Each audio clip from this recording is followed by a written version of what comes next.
Merci beaucoup. Je vais essayer de répondre à quelques questions qui ont été posées. Je vais commencer par la question de Madame Gladys Kenyon. Je crois que c'est 3 questions ou 2 questions, une question à 2 volets. La première question, en cas de restructuration d'entreprise, lorsqu'un licenciement pour motif économique est envisagé, qu'est-ce qui est prévu pour le salarié? Parce que ce n'est pas une période facile, c'est une période souvent vraiment difficile à traverser pour le salarié. Rigoureusement, si je veux rester focus sur la réglementation, rien. Quand vous lisez l'article L60, L61 du Code du travail, en matière de licenciement économique, on a prévu un certain nombre de choses.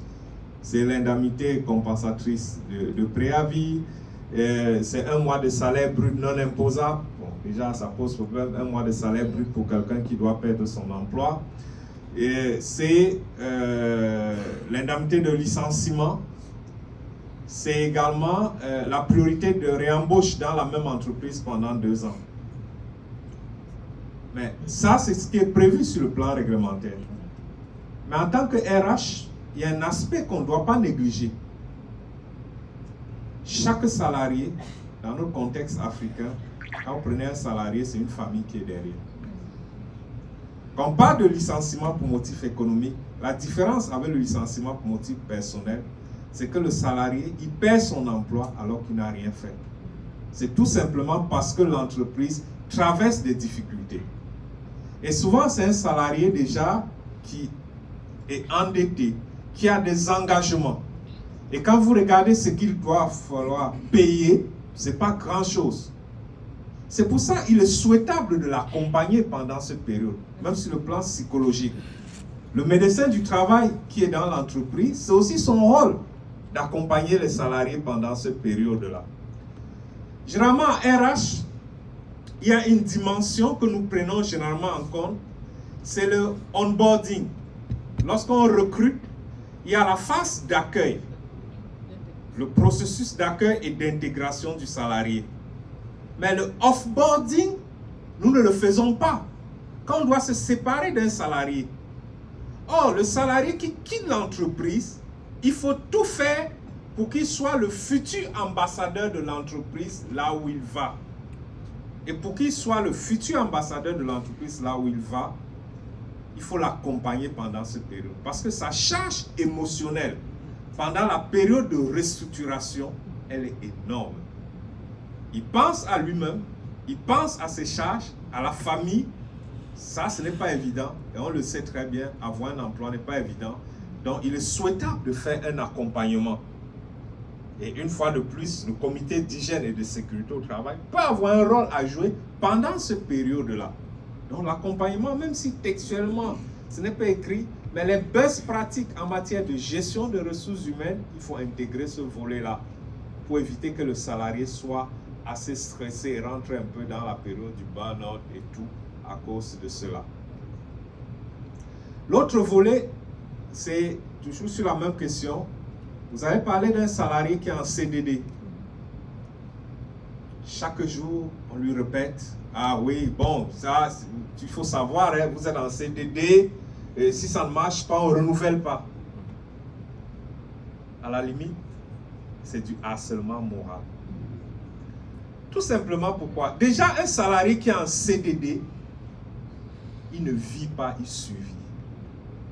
Parce que quand vous prenez le CDD, ailleurs, en Occident, dans certains pays, quand vous avez des CDD, vous avez plusieurs CDD, ça montre que vous êtes compétitif. Mais chez nous, le meilleur contrat avec l'entreprise, c'est le CDI pour l'instant. Il ne faut pas se leurrer. Même si les choses vont évoluer, pour l'instant encore, on se marie avec l'entreprise. On entre, on reste, on fait carrière. Parce qu'on n'a pas trop d'options, on n'a pas trop de possibilités. Et d'ailleurs, les salariés le savent très bien que quand ils sont en CDD, ils sont vraiment, ils font à la limite du zèle. Ils travaillent vraiment sans... ils donnent tout ce, sans compter, tout ce qu'ils peuvent. C'est pour ça que je disais souvent, c'est comme le salarié par exemple qui est en période d'essai. La période d'essai même c'est encore plus pire. Parce que la période d'essai peut être rompue à tout moment sans préavis, sans indemnité. Le salarié qui est en période d'essai, j'aime souvent comparer d'ailleurs à une période de fiançailles. Quand il est en période d'essai, il se montre, il utilise ce qu'on appelle le style adapté, pas le style naturel. Il essaie de montrer le meilleur, ce qu'il y a de meilleur en lui. Parce qu'il sait qu'à tout moment, on peut rompre. Quand il vient au travail le matin, il ne sait pas s'il va terminer la journée. Mais le jour où il est confirmé, ça devient compliqué. Le travail commence parce que quand il sait qu'il est en période d'essai, on démarre à 8h, souvent à 6h, il est assis au bureau. On descend à 17h, à 19h, il est toujours là. Vous passez, vous dites c'est quoi? Même celui qui est en CDD, il dit non, il faut qu'il termine ce pourquoi il est là, il faut qu'il termine. Mais dès qu'il est confirmé le lendemain, le travail commence à 8h. À 8h, il se pointe à 8h. Et quand il arrive s'asseoir, il envoie lui acheter son petit déjeuner, il prend avant de démarrer. C'est pour ça qu'il dit c'est comme une période de fiançailles. Il attend. Souvent la femme c'est aussi ça. Quand l'alliance est déjà au doigt, celle avec qui vous parliez souvent, quand vous disiez des trucs, devant vous elle ne dit rien, rentre chez elle, elle se met à pleurer seule. Maintenant quand le maire a dit pour le maire, pour le pire, avant même de sortir de la mairie, quand vous dites un, elle dit deux. C'est souvent ça. Donc, c'est un peu une boutade, mais c'est pour montrer que le CDD déjà, il ne faut pas en rajouter en tant que manager. Le salarié en période de CDD vit déjà une période difficile. Prenez votre CDD, allez dans n'importe quelle banque. Vous dites, je veux un prêt avec un CDD. On ne vous regarde même pas. Même dans le système des Nations Unies, même, ils ont eu du temps, les banques, pour comprendre. Parce que dans le système des Nations Unies, le principe, c'est le CDD. Ce n'est pas le CDI dans le système des Nations Unies. Eux sont les CDD, on peut renouveler autant qu'on peut. Alors que nos textes, parce qu'ils ne sont pas régis par les textes nationaux. Mais même eux, il a fallu du temps que les banques comprennent que non, il faut leur donner les prêts parce que c'est différent chez eux, c'est autre chose. Mais nous, vous avez un CDD. Vous ne pouvez pas vous réaliser véritablement avec un CDD. Quand vous commencez à travailler, la première chose à laquelle vous pensez, c'est fonder un foyer. Mais vous êtes en CDD. Vous dites, ah, je vais aller chez tel parent, je vais aller voir les parents pour demander la main. En tout cas, chez moi, quand vous arrivez, la première des choses, les parents demandent à la fille, qu'est-ce que le monsieur fait? Vous avez dit, non, je suis en CDD, tel truc. Les parents qui sont gentils, ils vont vous dire, ils ont compris, il faut aller, on va réfléchir, on va vous rappeler. C'est une manière de vous dire, ne repassez plus là. Parce que c'est normal. Avec le CDD, vous ne pouvez pas vous projeter longtemps. Mais on va arriver au CDD. Ça, je le dis, on va arriver. On n'a pas le choix avec l'évolution du monde aujourd'hui. On va arriver. L'avenir même du travail, c'est le CDD. Lors des dernières, je crois, élections législatives, il y a un candidat on a fait une conférence là-dessus d'ailleurs pour ces trucs. L'avenir, c'est le CDD. Parce que, je le disais, quand vous prenez aujourd'hui la génération Z, ceux qui sont nés après 2000, cette génération-là, ce ne sont pas les gens qui se marient avec une entreprise. Ce sont des gens qui sont multitâches, qui font plusieurs choses à la fois. Ils préfèrent avoir plusieurs employeurs. Ils ne vont pas. Non, ceux-là préfèrent avoir plusieurs CDD avec plusieurs entreprises. Parce qu'ils ont un autre objectif. Allez dans une maison le soir avec les enfants, vous êtes en train de manger à table. Il mange, il est sur son portable en train de surfer. Il fait plusieurs choses à la fois. Et il se sent dedans. C'est ça la génération Z. Notre génération, génération Y, il y a une génération derrière encore X. Ce n'est pas la même chose. On a connu la crise économique, on veut la sécurité, on veut être protégé. C'est pour ça qu'on n'a pas le même mindset. Ce n'est pas la même chose. Donc c'est pour ça, c'est vrai, aujourd'hui, on s'accroche encore au CDD, mais l'avenir, on s'accroche encore au CDI, c'est normal. Mais à la longue, c'est vers le CDD qu'on va tendre. Ça, c'est vers le CDD, plus de compétitivité. Avec les jeunes qui arrivent, ils vont tous nous bousculer et on sera des has-been. Et la réglementation va changer d'elle-même. Le droit, c'est le reflet de la vie en société. Vos dernières questions. Vous êtes obligé constamment de travailler au-delà des horaires. Un salarié est obligé de travailler au-delà des horaires. En rentrant, il est victime d'un accident, il descend après les heures parce qu'il tient à finir le travail. C'est notre culture française. Généralement, on se dit, quand vous restez tard, vous restez après les heures, on dit c'est celui-là qui est bon. Voilà quelqu'un qui travaille bien. Non. Déjà, la réglementation nous impose des contraintes. Le nombre d'heures comprises entre le début et la fin de la journée de travail, c'est 12 heures. Y compris les heures supplémentaires. Je dis le nombre d'heures entre le début et la fin de la journée de travail. Ça veut dire si vous démarrez à 8 heures, au plus tard à 20 heures, y compris la pause, les heures supplémentaires, à 20 heures, vous devez vider les lieux et rentrer chez vous.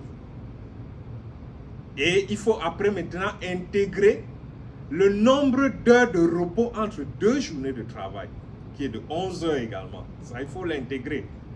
Donc, ça veut dire quoi? 1. Et vous êtes resté après les heures. Et si vous restez après les heures parce que tout simplement vous êtes un amateur de Formule 1, parce que vous aimez vraiment travailler, et ça c'est du travail prescrit. Parce que même quand ce sont les heures supplémentaires, l'employeur vous prescrit des heures supplémentaires. Et d'ailleurs, je dis d'ailleurs, si vous êtes obligé aussi de rester tout le temps en dehors parce que vous ne pouvez pas finir, c'est que l'entreprise est en sous-effectif. Soit l'entreprise, l'organisation du travail est mauvaise, il faut revoir l'organisation, ou l'entreprise est en sous-effectif. C'est de rester après les heures. Maintenant, si ce n'est pas du travail prescrit, l'employeur ne vous a pas demandé de rester après les heures, et vous restez après les heures, vous êtes victime d'un accident en rentrant chez vous, il y aura des problèmes. Parce qu'il faut prouver pourquoi c'est à cette heure-là que vous rentrez chez vous. Je parle un peu sous le contrôle du directeur de la prévention au niveau de la caisse. Ça, donc, il faut faire très, très attention. Et même si vous rentrez après les heures, en dehors de la plage horaire pendant laquelle vous aurez dû être dans l'entreprise, là aussi, ça pose problème. C'est pour ça qu'il faut être prudent. Moi, je dis d'ailleurs souvent, même quand vous êtes en congé, on vous rappelle, il faut qu'on vous matérialise cela par écrit. Même par un mail, tout simplement. On n'a pas besoin de sortir une note de service.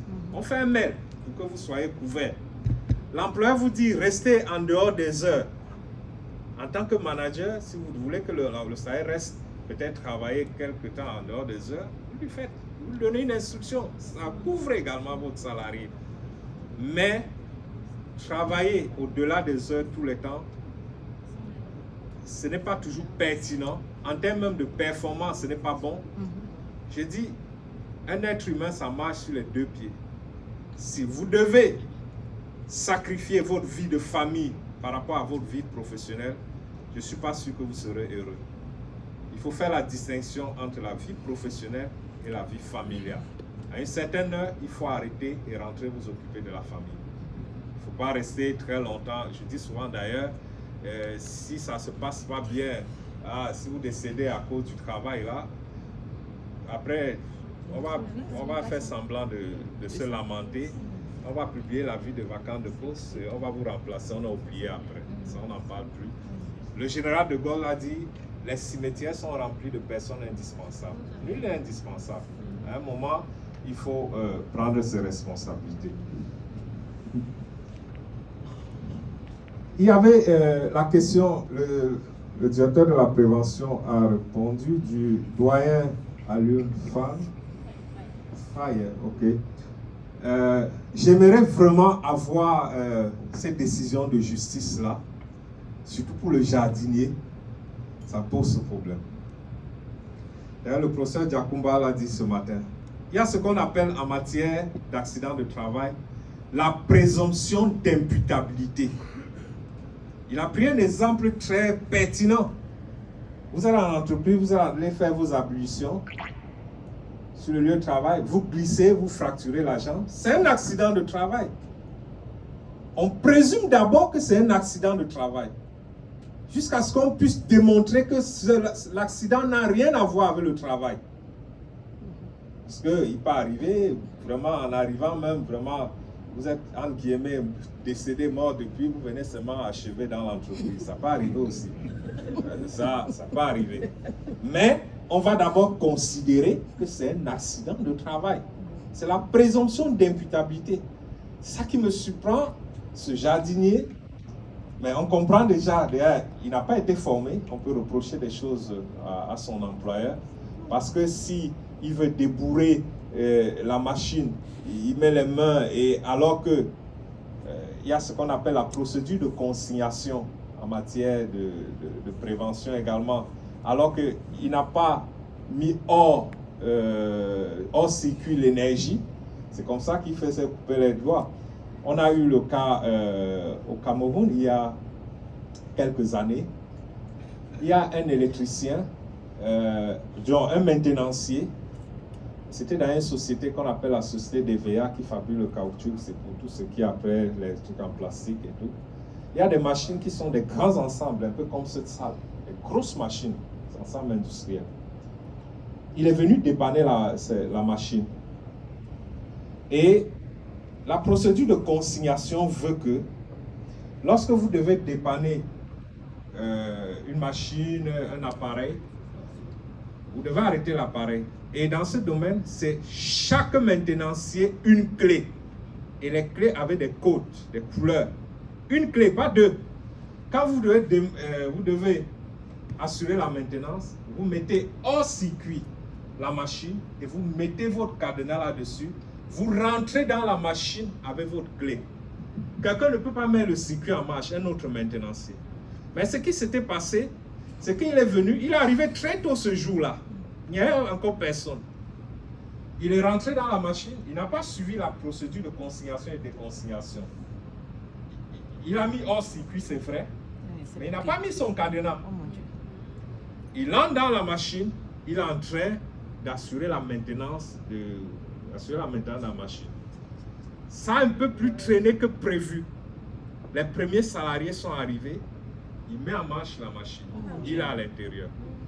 C'est les miettes, c'est quand on a vu le sang qu'on a compris. C'est les miettes, donc même pour faire ses obsèques, c'était un problème. Il est sorti complètement broyé, il n'y avait rien. Tout simplement parce que la procédure n'avait pas été respectée, la procédure de consignation. Ça, c'est important. Et c'est peut-être ce que ce jardinier a fait. Il met d'abord hors de marche l'appareil avant de dépanner.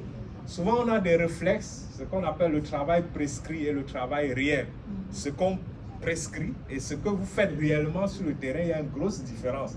Les gens ne respectent pas trop. Mais si j'avais vu cette décision de justice-là, j'aurais mieux pu l'interpréter parce que ce n'est pas normal. Les juges ne peuvent pas dire que ce n'est pas un accident de travail. Non, ça pose problème. La présomption d'imputabilité veut d'abord que ce soit un accident de travail, quitte à ce que derrière, on regarde quelles sont les conditions.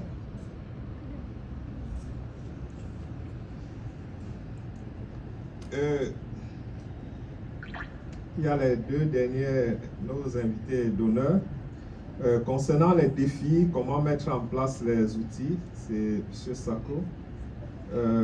Montrer que ce n'est pas l'entreprise. C'est vrai, jusqu'à présent, aujourd'hui, dans certaines entreprises, dans la plupart d'ailleurs, on pense que les questions de prévention, c'est un centre de coût. On ne voit pas tellement la plus-value pour l'entreprise.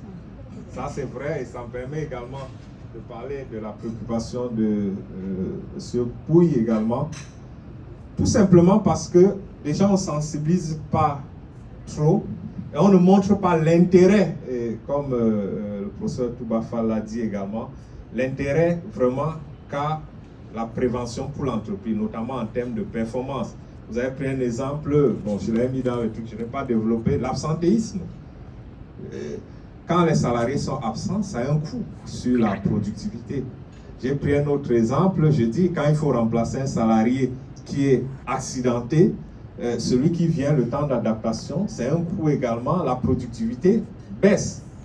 Mais je continue à penser que les questions de sécurité et de santé au travail intéressent toutes les entreprises, même les petites entreprises.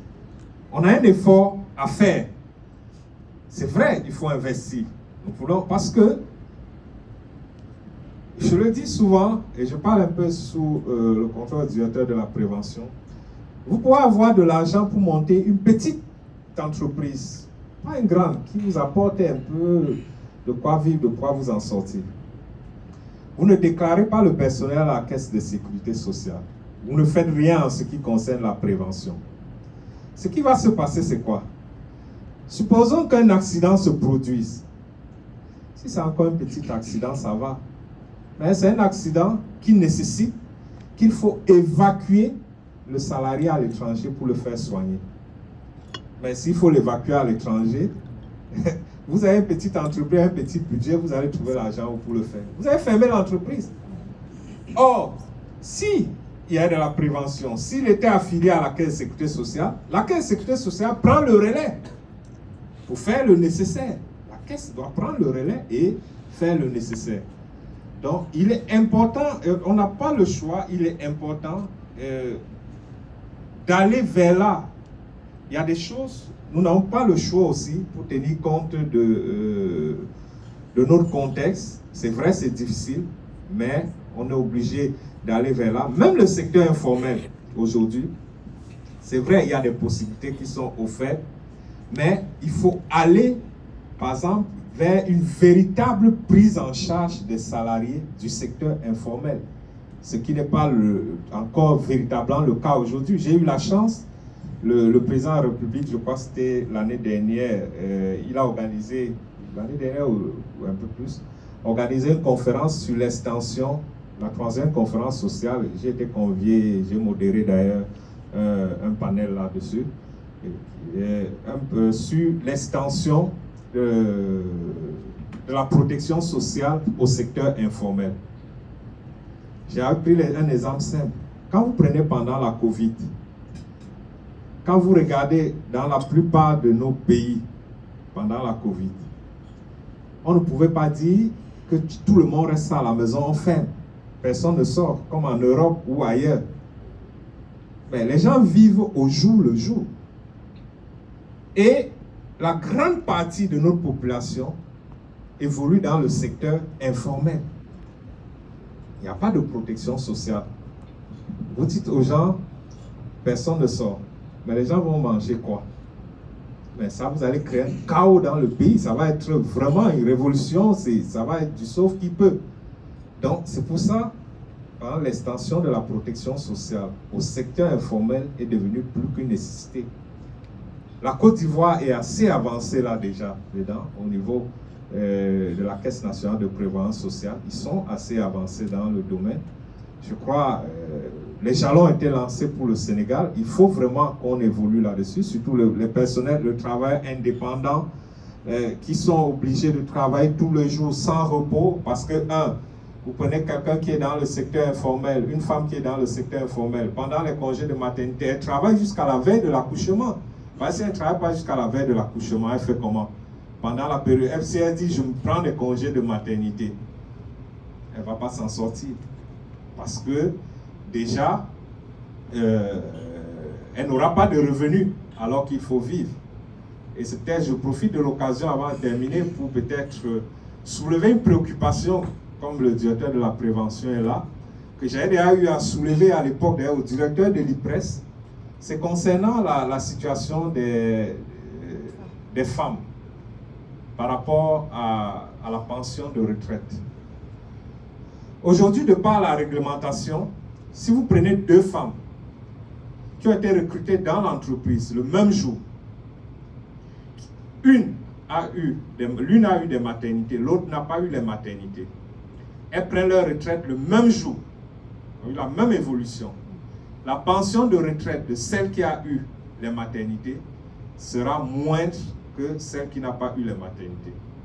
Tout simplement pourquoi? Parce que pendant la période de congé de maternité, et ça, je le dis souvent d'ailleurs, je fais des discussions avec les femmes là-dessus pour dire, ça doit être parmi les combats.